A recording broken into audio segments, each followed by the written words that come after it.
menjagaku. Tak usah ku bimbang, Yesus peliharaku. Tak usah ku susah, Roh Kudus hiburku.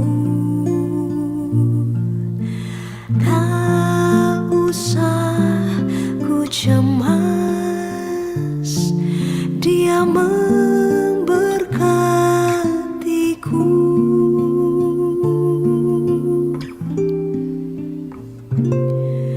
El Shaddai, El Shaddai, Allah Maha Kuasa.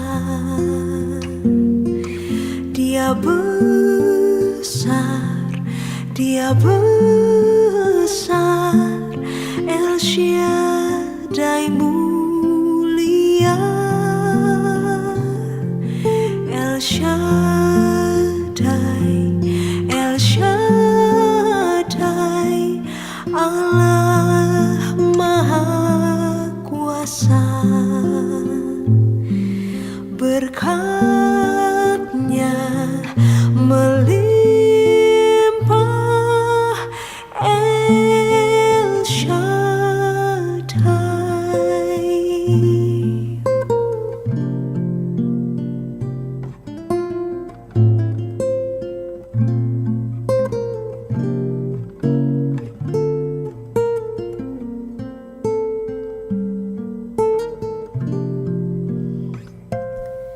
El Shaddai, El Shaddai, Allah Maha Kuasa. Dia besar, Dia besar, El Shaddai mulia, El Shaddai, El Shaddai,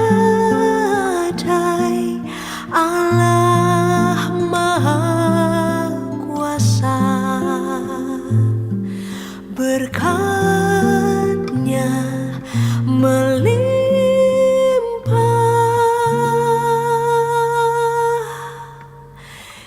El Shaddai.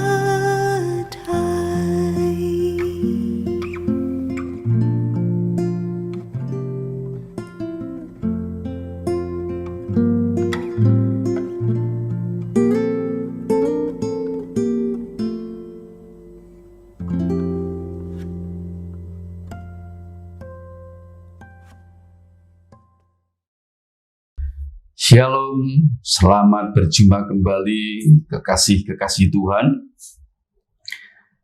Kita berjumpa dalam ibadah online di mana saat ini akan disertai juga dengan perjamuan kudus. Saudara-saudaraku, mari sebelumnya kita terlebih dahulu bersama-sama berdoa mohon pimpinan Tuhan. Bapa yang kasih dan penuh dengan kemurahan hati, kiranya Tuhan mengurapi setiap kami yang mengikuti ibadah online ini dengan anugerah, hikmat, kuasa, dan pewahyuan-Mu, agar kebenaran ini sungguh-sungguh nyata menjadi kuasa dalam hidup kami, menjadikan kami pribadi-pribadi yang layak dan diberkati oleh Tuhan Yesus. Dan juga sebelum kami terima tubuh dan darah-Mu dalam perjamuan, kiranya Tuhan mempersiapkan setiap hati kami dengan sungguh-sungguh. Di dalam dan demi nama-Mu Tuhan Yesus Kristus, kami akan doa dan mengucap syukur. Haleluya. Amin. Puji Tuhan, saudara-saudara. Kita akan merenungkan bagian firman Tuhan. Firman Tuhan pada saat ini mengambil satu tema, yaitu krisis keuangan pribadi. Krisis keuangan pribadi. Saudara, dari istilah krisis yang diambil dari bahasa Yunani, yaitu krisis, bentuk kata sifat kritis atau kemelut, artinya adalah sebuah situasi, setiap peristiwa yang sedang terjadi mengarah pada situasi tidak stabil dan berbahaya yang mempengaruhi secara individu, komunitas, maupun seluruh masyarakat. Namun saat ini saya ingin sampaikan istilah krisis ini dalam konteks kehidupan pribadi. Makanya temanya adalah krisis keuangan pribadi, di mana setiap kita bisa mengalami situasi keuangan kita tiba-tiba ada dalam situasi yang kritis yang membutuhkan uluran tangan Tuhan seutuhnya. Karena itu mari saudara kita akan bersama-sama merenungkan kebenaran ini. Krisis keuangan pribadi adalah krisis hidup yang sangat serius. Sangat serius, saudara. Mengapa? Uang adalah alat terbaik dan sekaligus kebutuhan pokok manusia untuk kelangsungan hidup manusia. Karena uang adalah media termudah untuk saling memenuhi kebutuhan hidup sebagai makhluk sosial. Jadi uang merupakan alat terbaik, media yang termudah manusia satu dengan manusia lainnya untuk saling memenuhi kebutuhan, karena manusia merupakan makhluk sosial. Uang juga berarti alat penukar, alat pembeli, alat transaksi, juga bisa sebagai investasi. Nah, saudara, kekurangan uang secara pribadi berarti kekurangan pemenuhan kebutuhan kita. Jadi, kalau kita mengalami kekurangan uang atau krisis uang secara pribadi, itu berarti kekurangan pemenuhan kebutuhan kita, kekurangan fasilitas, bahkan kekurangan akses kehidupan.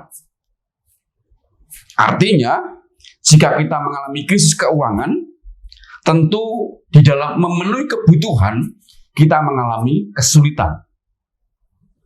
Untuk memiliki sebuah fasilitas, kita mengalami kesulitan. Bahkan kita tidak bisa punya akses kehidupan. Karena uang merupakan alat juga untuk memasuki sebuah akses. Kita pergi keluar kota, ya. Kita pergi sebuah tempat wisata, kita pergi sebuah tempat yang lainnya, itu akses kehidupan kita tidak bisa memasukinya karena kita kekurangan uang. Uang menjadi motor penggerak kehidupan manusia yang paling dinamis. Sekali lagi, uang menjadi motor penggerak kehidupan manusia yang paling dinamis. Artinya dengan uang manusia mudah bergerak, ya, efektif, punya kekuatan, punya kelincahan dalam hidup.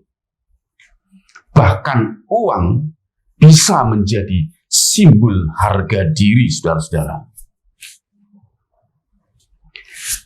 Alkitab mencatat dalam 1 Timotius pasal ke-6 ayat ke-10, firman Tuhan berkata demikian, karena akar segala kejahatan ialah cinta uang.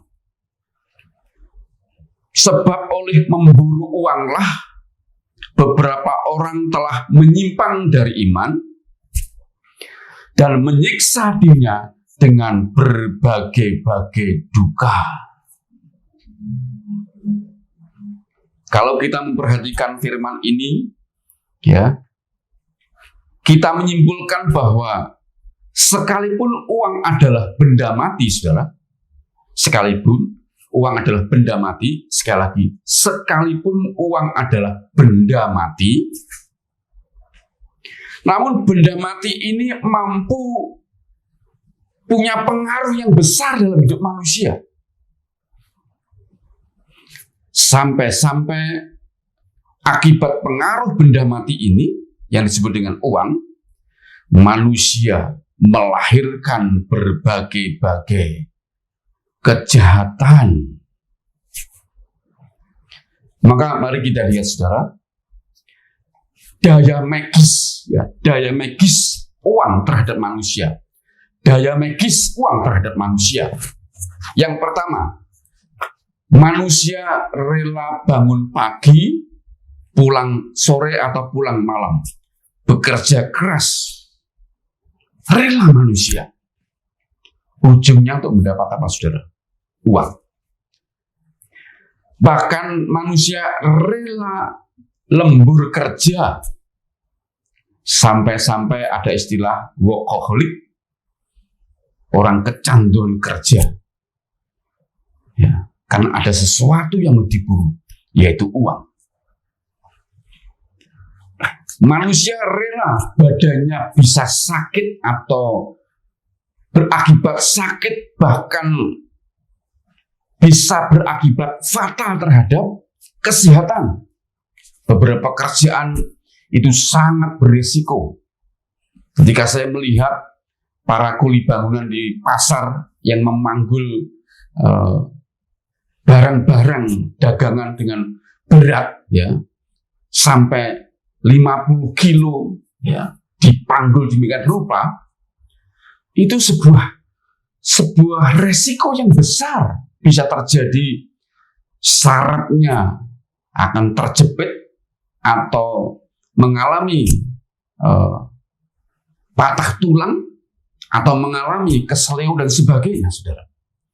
Bahkan ada seorang pekerja, ya, PLN, rela memanjat tempat-tempat tinggi yang berkaitan dengan listrik, dan resikonya tersambar situasi error dan sebagainya, akhirnya tersambar oleh setrum yang dengan tekanan tinggi. Banyak yang mengalami tersetrum kemudian jatuh ke bawah. Risikonya besar, tapi manusia rela, saudara. Rela bekerja dengan cara yang berisiko sangat tinggi, merugikan kesehatan, bahkan membahayakan jiwanya. Manusia juga rela menipu, rela bohong, rela manipulasi, bahkan demi uang berani untuk korupsi. Bahkan yang mengenaskan, manusia tega membunuh, merampok, mencuri, menjambret, membegal, memeras, memalak. Itu merugikan banyak orang. Kan beberapa video kita bisa dapatkan di YouTube atau di media-media sosial, ya, ketika seorang wanita di sebuah gang, di pinggir jalan, atau di mana saja, ya, tiba-tiba ada penjambret, ya, sehingga seringkali yang dijambret kan tidak rela memegang dengan rupa, terpelanting dari motor, terbanting, terseret. Itu menimbulkan luka yang serius. Lihat, saudara, daya magis uang sampai buat manusia itu rela mengorbankan nyawa orang lain.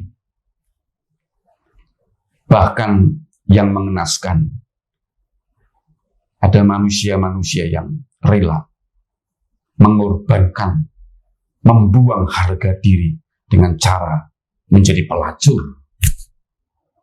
Dan yang ketujuh, yang terakhir, manusia karena uang menghalalkan segala cara untuk mendapatkannya.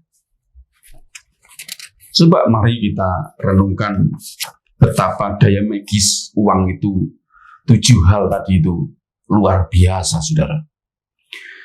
Ketujuh unsur daya magis uang ini terhadap manusia yang saya sebutkan di atas bisa disingkat dengan sebuah istilah, ya, bisa disingkat dengan sebuah istilah: manusia telah diperbudak uang atau manusia sudah menjadi hamba uang.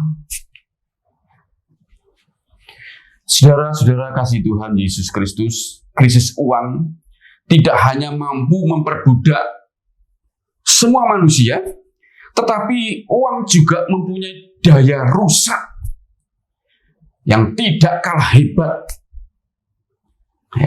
terhadap orang-orang percaya, orang-orang Kristen, atau terhadap gereja Tuhan, saya dan saudara sebagai gereja Tuhan.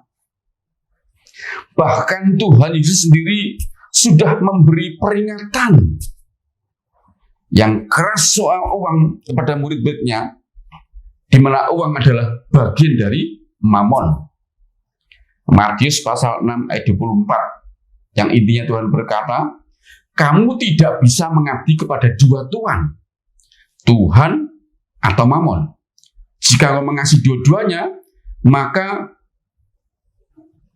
yang satu akan iri, ya, karena kamu mengasihi satu, ya, merasa satunya merasa iri lagi, ya. Tuhan berkata tidak bisa demikian. Kamu harus mengasihi salah satu. Jika kamu mengasihi atau mengabdi kepada mamon, total saja di sana. Namun jika kamu mengabdi atau mengasihi Tuhan, maka juga harus total mengasihi Tuhan. Tidak ada yang lainnya, tidak ada boleh ada pihak-pihak lainnya, yaitu mamon. Ya. Dari sini kita bisa membandingkan atau menilai bahwa Tuhan itu ternyata yang menjadi saingan dalam hidup manusia bukanlah setan. Yang menjadi saingan manusia adalah dalam hidup bertuhankan Yesus adalah mamon. Jadi saingan terbesar Yesus dalam hidup manusia atau orang yang percaya adalah mamon, saudara, atau uang di dalamnya. Dalam banyak kasus di dalam kekristenan, uang telah menghancurkan banyak keluarga, tidak tahan hidup miskin, lalu bercerai, lalu berselingkuh dengan orang yang bisa menghidupi dengan lebih baik, bahkan meninggalkan kepercayaannya kepada Yesus Kristus. Maka tidak mengherankan, saudara, ada orang yang tidak tahan dengan kekristenan, lalu meninggalkan Tuhan, menikah dengan orang yang bukan Kristen demi uang. Juga timbul rasa iri terhadap hidup orang di luar Kristen. Artinya ada orang-orang Kristen yang melihat bahwa di luar kekristenan ada banyak orang hidupnya lebih mudah, bekerja seolah lebih lancar, dan dalam mengumpulkan harta lebih mudah, lebih banyak yang kaya raya dibandingkan orang Kristen. Bahkan ada yang mengeluh, mengatakan bahwa jadi Kristen tidak enak. Ada banyak penderitaan, ada banyak kesusahan, ada banyak hambatan, ada banyak hukum-hukum yang memaksa tidak bisa bebas bekerja untuk mendapatkan uang. Dan bahkan timbul rasa ragu. Sepertinya Tuhan tidak pernah ada niat baik untuk menolong. Tuhan lebih suka membiarkan orang-orang percaya hidup di dalam kekurangan, bahkan dalam krisis keuangan.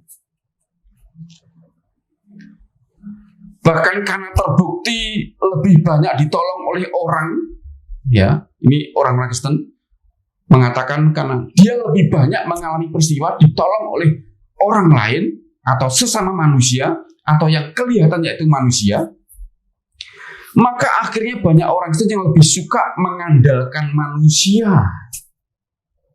ya, karena pengalaman-pengalaman hidup. Dia ditolong oleh orang, ditolong oleh seseorang, tolong oleh pihak tertentu. Akhirnya pengalaman-pengalaman nyata itu membawa dia punya sebuah kesimpulan bahwa mengandalkan manusia lebih cepat ditolong daripada mengandalkan Tuhan. Seringkali tidak cepat untuk ditolong. Karena itu pertanyaan penting, saudara. Bagaimana sikap kita sebagai orang percaya jika kita mengalami krisis uang secara pribadi? Saya ulangi pertanyaan pokok pentingnya. Bagaimana sikap kita sebagai orang percaya jika kita mengalami krisis uang secara pribadi? Maka jawaban yang pertama, saudara, yang pertama-tama dijawab adalah urusan kejujuran di dalam hati kita atau batin kita. Yaitu, yang pertama, saudara, apakah kebutuhan terpokok kita? Apakah kebutuhan terpokok atau terpenting kita dalam hidup ini? Apakah uang atau Yesus? Apakah uang atau Yesus kebutuhan terpokok terpenting dalam hidup kita? Saudara, pertanyaan ini seolah-olah pertanyaan yang biasa dan mudah dijawab.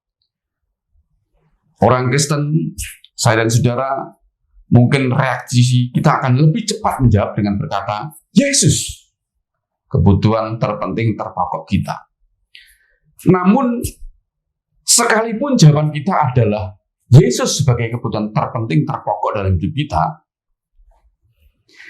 jika ekspresi atau dalam kehidupan sehari-hari, reaksi hidup kita, perilaku hidup kita, ya, membuktikan adanya kita sering khawatir, kita sering ragu akan pertolongan Tuhan, kita lebih sering meminta pertolongan kepada sesama manusia, entah itu kakak, adik, orang tua, saudara, sanak keluarga, atau siapa saja. Kita juga lebih suka dan sering berhutang, ya, hutang tidak dosa, tapi kita lebih suka dan sering berhutang pada orang lain atau pada pihak lain. Lebih sering juga kita kerja tidak jujur, kita lebih suka main nota, kita manipulatif, kita korupsi, kita menghalalkan segala cara. Jika ekspresi-ekspresi ini, perilaku-perilaku yang saya sebutkan ini ada dalam hidup kita, sementara dengan cepat kita berkata, Yesus kebutuhan terpokokku, maka saya harus dengan tegas berkata kepada saudara semuanya, fakta-fakta itu menunjukkan kita belum menjadikan Yesus sebagai satu-satunya Tuhan, sebagai kebutuhan terpokok terpenting di dalam hidup kita. Kenapa, saudara? Karena kita sebagai manusia berdosa, kebutuhan terpokok terpenting adalah diselamatkan dari akibat dosa dan hukuman dosa. Ya, itu terpenting. Dan itu tidak bisa dilakukan oleh pihak manapun, nabi manapun, ya. Mengampuni dosa, menyelamatkan akibat dosa dari hukuman neraka hanya bisa dilakukan oleh satu nama, yaitu Tuhan Yesus Kristus.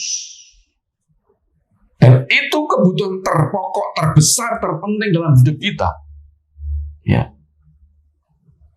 Dengan menjadikan Yesus sebagai satu-satunya Tuhan, ya, maka kebutuhan terpokok kita terpenuhi.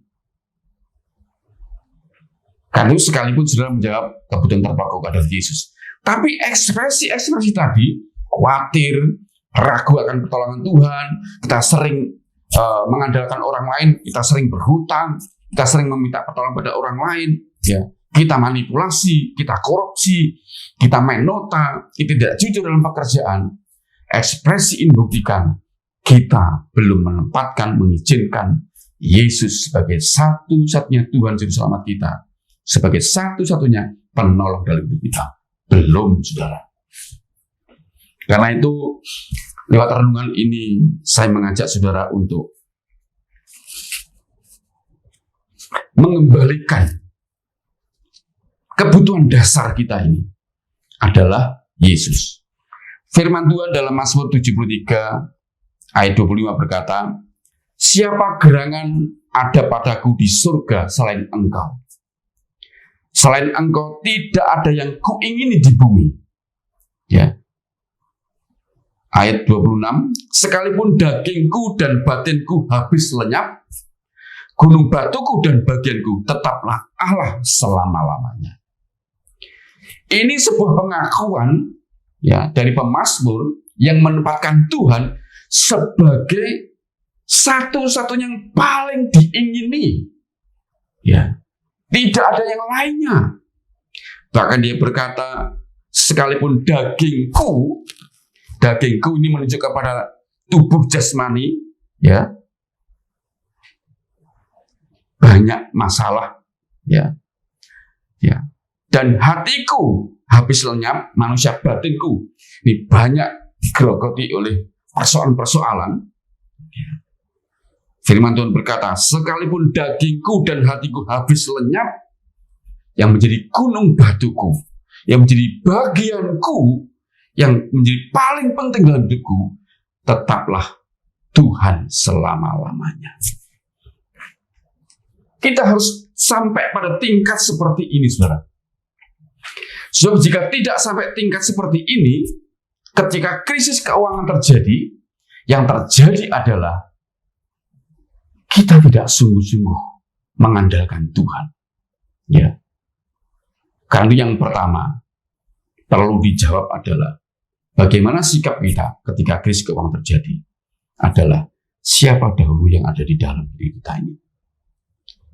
Siapa yang ada dalam diri kita yang paling dalam ini, yang mampu menggerakkan kehidupan kita ini, yang mampu menimbulkan perilaku kita ini. Siapa?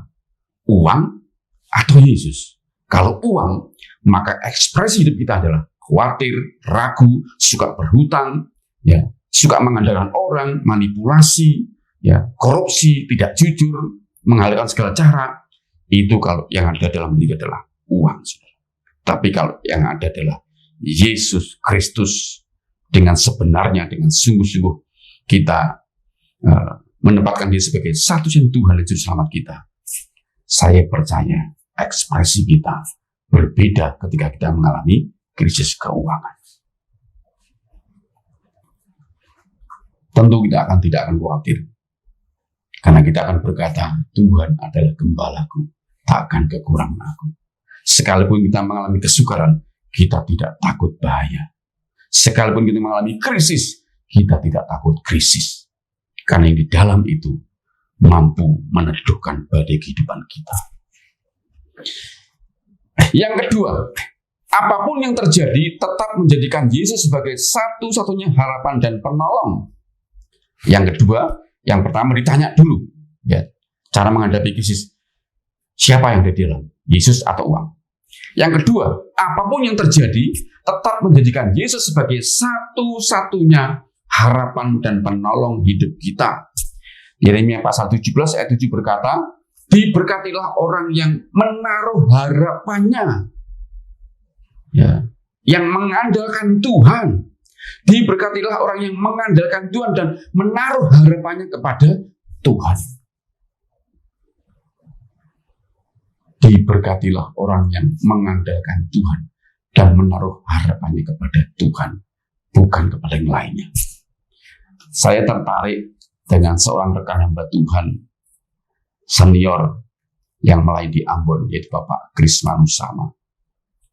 Dia bersaksi bahwa ketika terjadi krisis di Ambon, maka itu berdampak besar pada gereja yang digembalakannya. Gereja yang semula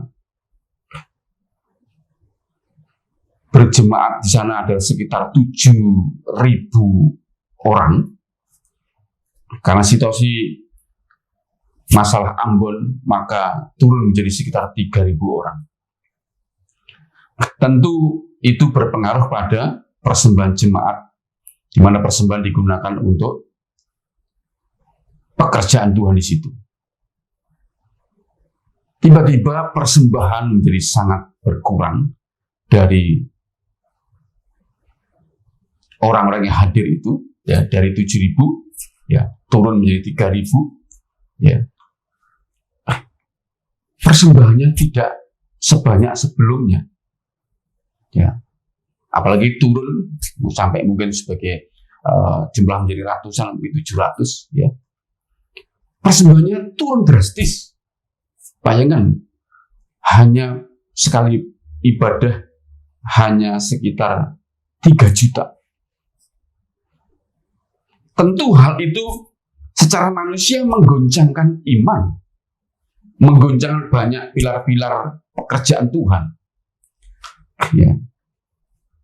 Ketika beliau berdoa terus mendekatkan diri pada Tuhan, Tuhan berkata bahwa jika engkau butuh uang, jangan meminta kepada jemaat yang ada di Ambon. Ini pesan penting, saudara.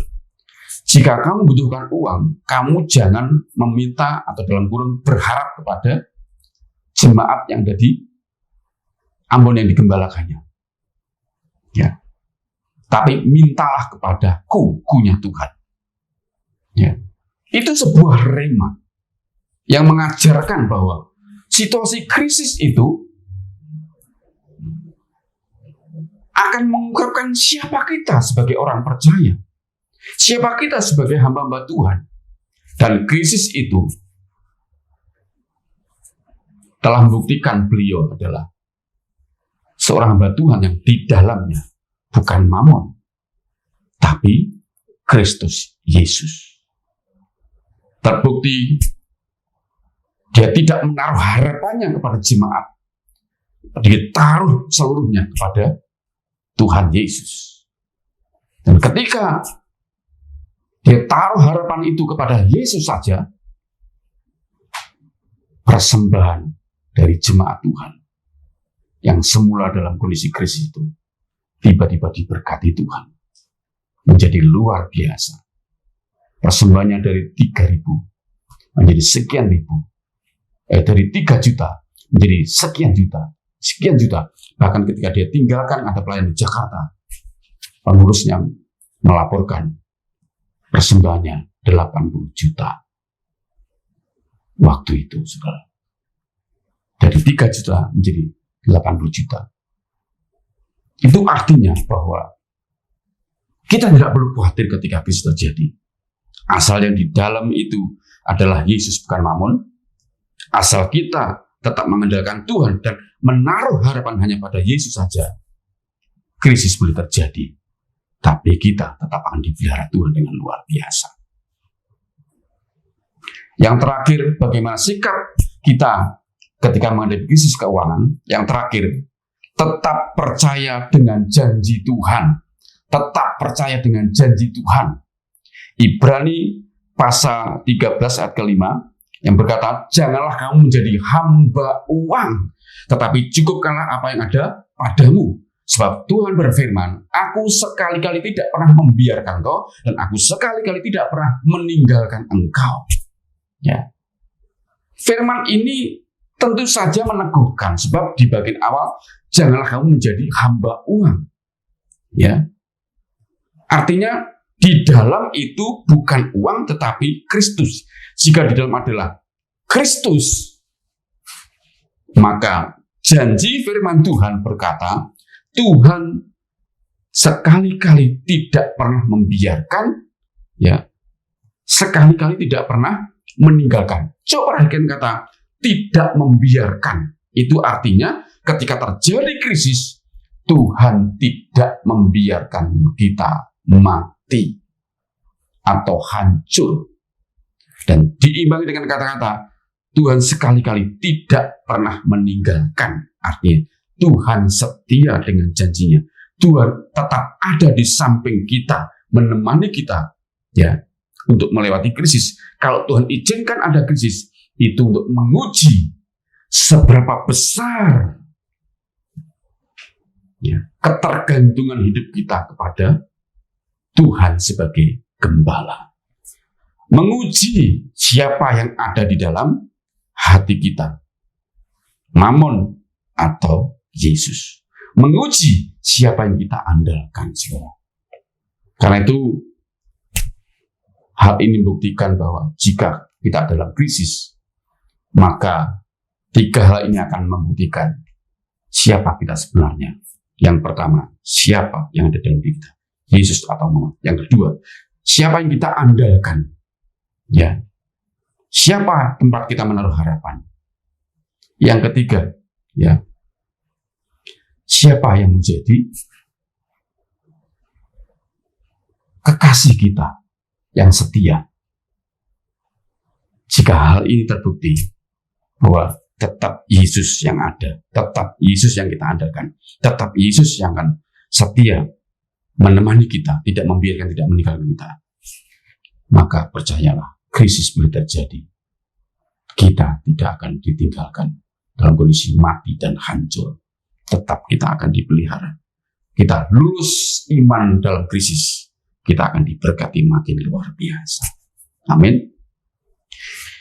Karena itu, saudara, saya berharap dengan firman ini membawa kita menjadi pribadi-pribadi yang makin luar biasa.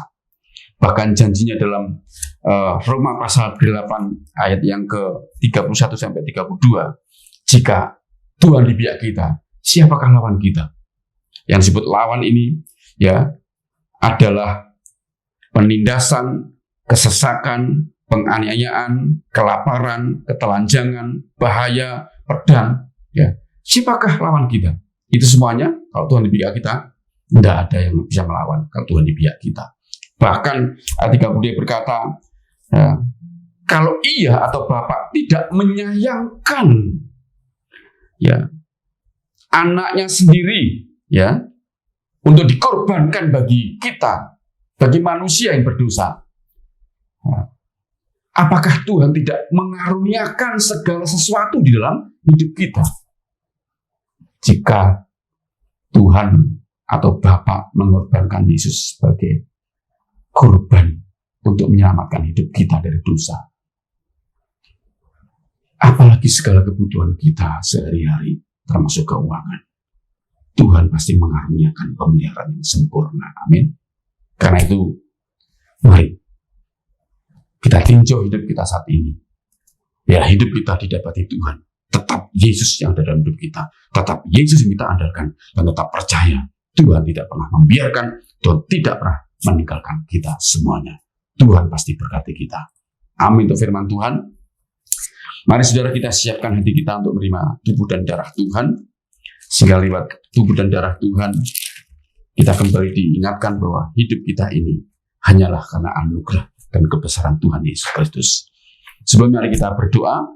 Bapa yang baik, terpujilah Engkau yang sudah memberikan anugerah dengan kebenaran firman ini. Karena sebelum kami terima tubuh dan darah-Mu, urapi setiap kami Tuhan. Agar dengan pengurapan-Mu Tuhan, membawa kami punya pemahaman. Hidup kami hanyalah anugerah Tuhan. Hidup kami sudah dibeli dengan harga yang lunas dibayar. Kami tidak berhak atas hidup kami sendiri. Hidup kami adalah milik Tuhan, yang harus dikembalikan untuk kepentingan dan kerajaan Tuhan saja. Di dalam dan demi nama-Mu Tuhan Yesus, kami terima tubuh dan darah-Mu dengan hati bersyukur. Haleluya. Amin. Mari saudara-saudaraku yang di rumah, persiapkan hosti saudara dan anggur saudara masing-masing. Dan bila oleh anugerah Tuhan, saudara semuanya siap untuk menerima perjamuan. Dan jika di hosti saudara ada firman-firman yang tertera, silakan saudara membaca lebih dahulu, bila itu menjadi bagian dari nasihat di dalam hidup kita masing-masing. Mari saudaraku, angkat roti atau hosti di sebelah kanan tinggi-tinggi dan dengarlah firman Tuhan. Sebab apa yang telah kuteruskan kepadamu, telah aku terima dari Tuhan, itu bahwa Tuhan Yesus pada malam waktu yang diserahkan mengambil roti. Dan sesudah itu ia mengucap syukur atasnya, ia memecah-mecahkannya dan berkata, inilah tubuhku yang diserahkan bagi kamu, perbuatlah ini menjadi peringatan akan aku. dengan mata tertuju kepada Yesus, mari kita nikmati berkat ini dalam nama Yesus.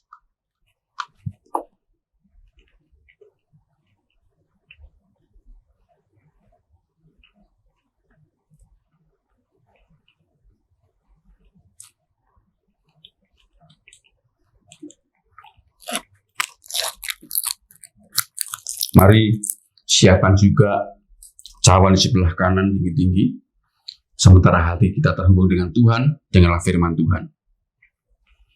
Demikian juga, Yesus mengambil cawan sesudah makan lalu berkata, cawan ini adalah perjanjian baru yang dimeteraikan oleh darahku. Perbuatlah ini setiap kali kamu meminumnya menjadi peringatan akan aku. Mari dengan mata tertuju kepada Yesus, kita nikmati berkat ini di dalam nama Yesus.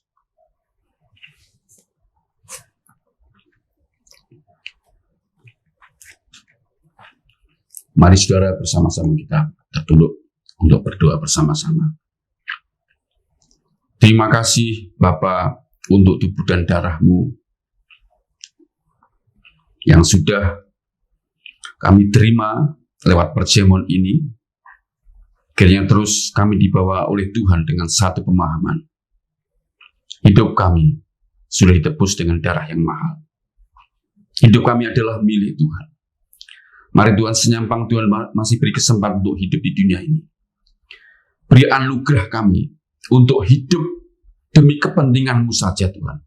Apa yang kami kerjakan, baik di dalam rumah tangga kami masing-masing, dalam pekerjaan kami, di dalam kami bermasyarakat, dimanapun kami berada, situasi apapun, mari Tuhan urapi kami menjadi pribadi-pribadi yang senantiasa mempersembahkan hidup yang terbaik buat Tuhan dan berkenan kepada Tuhan.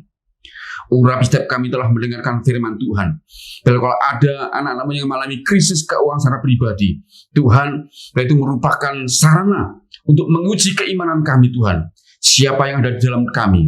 Apakah kami digerakkan oleh uang? Sehingga ekspresi kami tiap hari adalah khawatir, kami takut, kami bimbang, kami lebih suka mengandalkan orang lain, kami melakukan perkara-perkara yang tidak berkenan di hadapan Tuhan. Atau yang ada dalam diri kami adalah Yesus Kristus. Sehingga gerak langkah perilaku hidup kami digerakkan oleh kerajaan Allah. Sehingga kami tidak pernah khawatir, hidup kami selalu dipandu oleh kebenaran Tuhan. Dan juga kami senantiasa mengandalkan Tuhan. Dan kami percaya Tuhan tidak pernah meninggalkan kami sekalipun. Karena itu Tuhan meteraikan kebenaran ini. Berkati setiap umat-Mu yang mengalami krisis. Sehingga oleh anugerah-Mu mereka kembali dikuatkan. Dan mereka akan menjalani hidup tetap di dalam jalan-jalan Tuhan. Tidak menyimpang ke kanan atau kiri. Dan kami percaya mereka akan lulus ujian. Tuhan kembali memberkati keuangan mereka dengan luar biasa di dalam nama Yesus Kristus. Terima kasih Tuhan. Oleh anugerah-Mu juga berkati setiap anak-anak-Mu yang mengalami persoalan. Apapun itu, Tuhan berikan jalan keluar. Tuhan berikan kelegaan. Bahkan jika ada yang sakit Tuhan, Engkau mengurapi setiap anak-anak-Mu Tuhan. Sebab firman berkata, dan oleh bilur-bilurnya kamu telah disembuhkan. Kami terima urapan firman-Mu yang mengatakan oleh bilur-bilur kamu telah disembuhkan. Di dalam nama Yesus Kristus, setiap umat-Mu yang mengalami sakit jasmani, diurapi Tuhan dengan firman-Mu ini, disembuhkan oleh firman-Mu ini di dalam nama Yesus Kristus. Dan Tuhan memberikan kelegaan, pemulihan, dan kesehatan dalam nama Yesus. Terima kasih Tuhan. Terpujilah Engkau Tuhan. Terima kasih Bapa. Dan saudara-saudaraku, oleh kemurahan Tuhan, kiranya saudara semuanya diberkati Tuhan di dalam nama Bapa, Putra, dan Roh Kudus, dalam satu nama Yesus Kristus, yang akan terus memberkati saudara semuanya, menyertai saudara semuanya, dari saat ini sampai Tuhan Yesus datang, bahkan sampai selama-lamanya. Haleluya. Amin. Puji Tuhan, saudara-saudaraku yang dikasihi Tuhan, dan saudara semuanya diberkati, dan kita akan kembali minggu depan dalam anugerah yang luar biasa. Sampai jumpa dan shalom.